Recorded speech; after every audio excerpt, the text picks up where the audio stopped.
L-Oppożizzjoni Nazzjonalista ħadit draw li tinfex f'attakk kontra l-istituzzjonijiet ta' pajjiżna meta dawn l-istess istituzzjonijiet ma jtuwix raġun.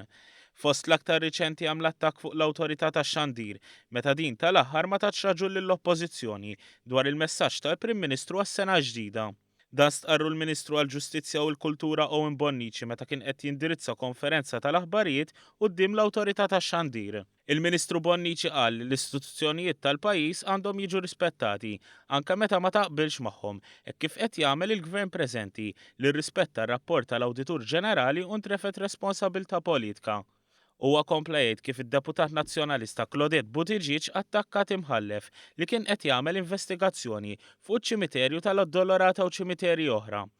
Fid-dawl ta' dan il-każ, il-Ministru Bonnici appella lil kap tal-Oppożizzjoni Simon Busuttil sabiex iwiddeb lil Buttigieg li l-istess imħallef ikkontradixxija u qal li ma kien hemm l-ebda tħil fl-inkjesta.